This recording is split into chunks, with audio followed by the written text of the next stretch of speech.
దేవుడు లెమ్ము అనే మాటను అన్నప్పుడు, లేక మరి అరైజ్ అనే మాటను అంటూ ఉన్నప్పుడు దాని అర్థమేంటో నేను త్వరగా చెప్తాను. ప్రేమైన దేవుని బిడ్డలారా, అరైజ్ అనేటువంటి మాట ఏంటంటే, మన చేతుల్లో ఉన్న దానిని కానీ, మన పరిస్థితి ఏ పరిస్థితిలో ఉన్నామో దానిని వదిలేసి ఏదైనా ఒక శ్రేష్టమైన దాని కొరకు మనం ముందుకు వెళ్ళటం. అంటే మనం ఉన్న స్థితిలో నుంచి ఒక శ్రేష్టమైన స్థితిలోనికి వెళ్ళటానికి ఒక పిలుపు అని నేను జ్ఞాపకం చేస్తూ ఉన్నాను. మరి అరైజ్, లెమ్ము అనేటువంటి మాటలో అర్థం ఏంటంటే, మనం పాత జీవితాన్ని వదిలేసి నూతన అనుభవంలోనికి, నూతన జీవితంలోనికి మనము అడుగు పెట్టడం అని నేను జ్ఞాపకం చేస్తూ ఉన్నాను. అవును, దేవుడు మనందరినీ కూడా రూపాంతరం చెందాలని కోరుతూ ఉన్నాడు. మనమందరం కూడా పాత జీవితంలో నుంచి ఒక నూతనమైన జీవితంలోనికి వెళ్ళాలని ప్రభు కోరుతూ ఉన్నాడు.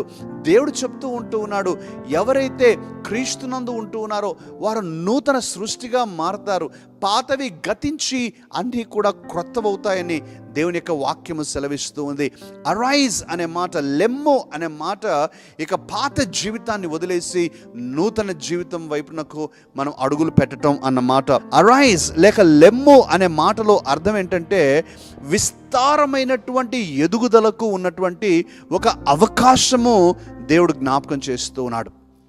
అరైజ్, లెమ్ము అని ఎప్పుడైతే అంటూ ఉన్నాడో, ఆ యొక్క మాటలో ఆయన నువ్వు ఎదగాలి, నువ్వు ఎదగటానికి ఎంతో అవకాశం ఉన్నది అని దేవుడు చెప్తూ ఉన్నాడు అని నేను జ్ఞాపకం చేస్తూ ఉన్నాను. అరైజ్ అంటే మనం ఉన్నటువంటి పరిస్థితిని కానీ, ప్రజలను కానీ వదిలేసి దేవుడు చూపించేటువంటి లేక దేవుని చిత్తాన్ని నెరవేర్చడానికి మనం అడుగులు ముందుకు వేయటం.